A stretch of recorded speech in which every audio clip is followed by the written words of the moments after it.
Ada sebuah film berjudul Transcendence. Film ini bercerita tentang seorang ilmuwan bernama Will Caster. Will berhasil mengunggah pikirannya ke dalam sebuah sistem komputer. Di saat tubuh biologisnya mati, kesadarannya tetap aktif di dalam mesin. Karena pikirannya menyatu dengan kecerdasan buatan, kecerdasannya meningkat dengan drastis. Ia melampaui batas kemampuan manusia biasa. Ia menyembuhkan kelumpuhan, mengembalikan penglihatan orang buta, hingga mampu membangun ulang tubuhnya sendiri. Namun di titik tertentu, Will tidak lagi dipandang sebagai manusia. Ia dipandang sebagai ancaman. Dan seperti kebanyakan film fiksi ilmiah, ceritanya tampak berlebihan.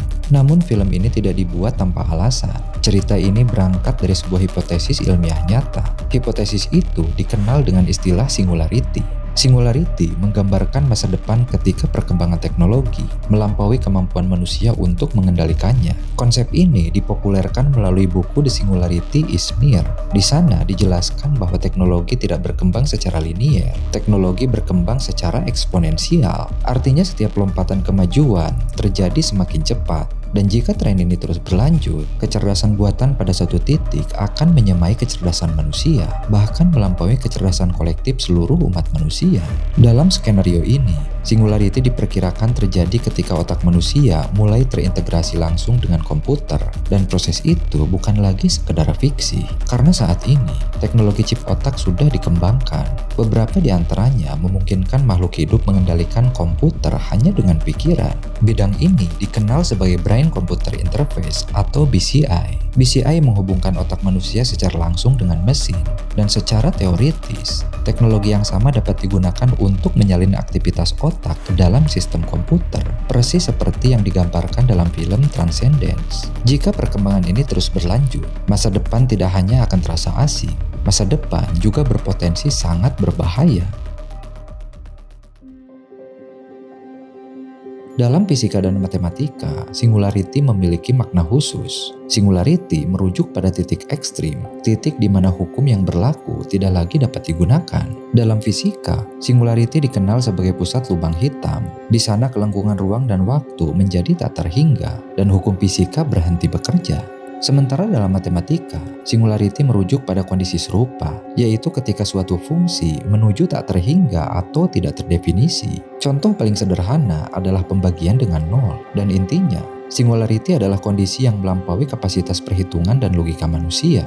Konsep ini kemudian diadopsi ke dalam konteks teknologi. Dalam teknologi, singularity menggambarkan sebuah era ketika kecerdasan buatan tidak lagi dapat dibedakan dari kecerdasan manusia, bahkan mungkin telah memiliki kesadaran.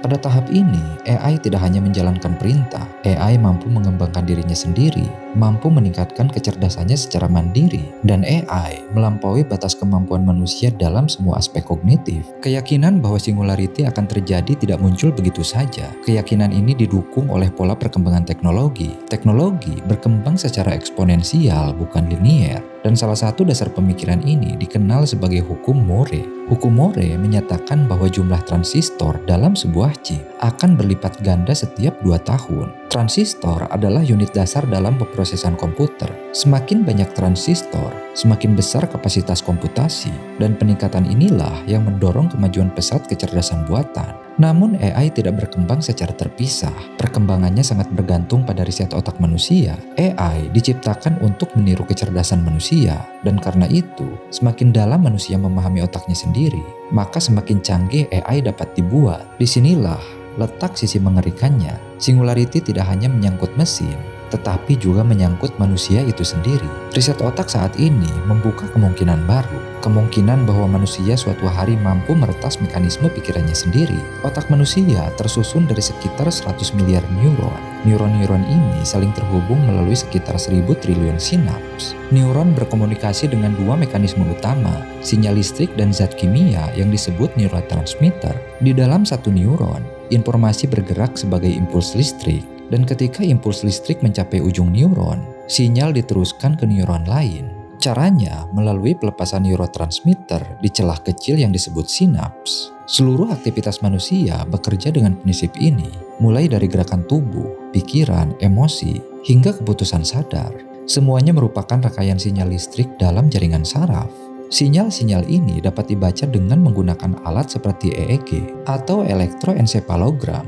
Dengan memetakan gelombang otak, ilmuwan dapat mengetahui bagian otak yang aktif. Mereka juga dapat mengetahui jenis gerakan yang sedang dipikirkan. Prinsip inilah yang digunakan dalam Brain Computer Interface atau BCI. BCI memungkinkan perangkat elektronik dikendalikan langsung oleh pikiran, dan teknologi yang lebih ekstrim adalah menanamkan chip langsung ke dalam otak. Contohnya adalah penelitian Neuralink dalam proyek BrainGate. Chip implan ini dirancang untuk membaca sinyal neuron. Chip ini juga mampu mengirimkan rangsangan listrik kembali ke otak, dan chip berkomunikasi secara nirkabel melalui sistem digital. Dalam demonstrasi eksperimental, seekor hewan yang telah ditanam chip dapat mengendalikan kursor komputer hanya dengan aktivitas pikirannya. Pada eksperimen lain, aktivitas saraf dapat dimodulasi dari luar melalui stimulasi listrik langsung ke otak. Penelitian serupa juga muncul dalam brain-to-brain interface. Penelitian ini dipelopori oleh Miguel Nicolelis. Dalam riset tersebut, sinyal otak satu individu mempengaruhi perilaku individu lain, dan fakta ini menunjukkan satu hal penting,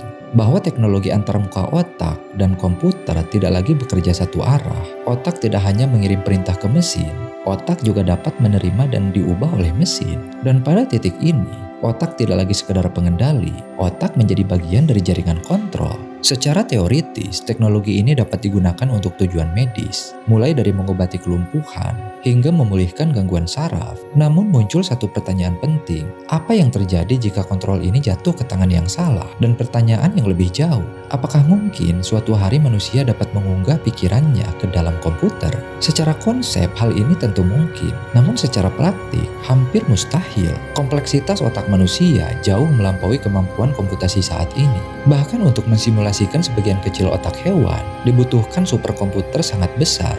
Maka untuk mensimulasikan satu otak manusia secara penuh, kebutuhannya jauh lebih besar. Dibutuhkan kapasitas komputasi dan penyimpanan yang melampaui pusat data saat ini. Dalam Brain Emulation Roadmap, Anders Sandberg dan Nick Bostrom memperkirakan simulasi otak pada tingkat sinaps memerlukan sekitar 10⁻16 hingga 10⁻17 operasi per detik. Dari sisi struktur, otak manusia memiliki 100 miliar neuron dengan sekitar 1000 triliun sinaps. Maka untuk merepresentasikan koneksi ini saja, dibutuhkan ratusan terabyte memori, dan ini hanya untuk data statis. Jika dinamika waktu dan aktivitas listrik diperhitungkan, tentu kebutuhannya akan meningkat. Kebutuhannya akan meningkat hingga puluhan petabyte untuk satu otak. Sebagai perbandingan, pada fase awalnya seluruh pusat data Facebook berada pada skala ratusan petabyte. Artinya, untuk mensimulasikan satu otak manusia secara real time dapat menghabiskan infrastruktur kelas global. Lebih dari itu, ada masalah terbesar yang belum pernah tersentuh, yaitu masalah kesadaran. Kesadaran tidak dapat direduksi menjadi data. Kesadaran juga tidak dapat direduksi menjadi sinyal listrik semata. Karena hingga hari ini, tidak ada definisi ilmiah tunggal tentang apa itu kesadaran dan bagaimana kesadaran bisa muncul. Maka disinilah ilmuwan menemukan titik buntu. Sekalipun teknologi mampu menyalin seluruh data otak manusia, ada satu pertanyaan yang tetap tersisa. Apakah yang hidup di dalam komputer itu benar-benar manusia? Dengan pikiran yang sama, perasaan yang sama, dan keyakinan yang sama? Dari seluruh penjelasan ini, satu hal dapat disimpulkan, bahwa otak manusia belum mampu ditiru secara utuh oleh teknologi apapun. Hal ini bukan semata-mata karena keterbatasan daya komputasi, tetapi karena otak manusia tidak hanya memproses informasi. Otak menilai, membedakan, dan menentukan pilihan. Fungsi utama otak bukan sekedar memproses informasi, tetapi juga memberi makna pada informasi, dan disinilah peran kesadaran. Kesadaran menentukan bagaimana kecerdasan digunakan, untuk tujuan apa kecerdasan diarahkan, dan dengan konsekuensi seperti apa. Tanpa kesadaran, kecerdasan tidak memiliki arah.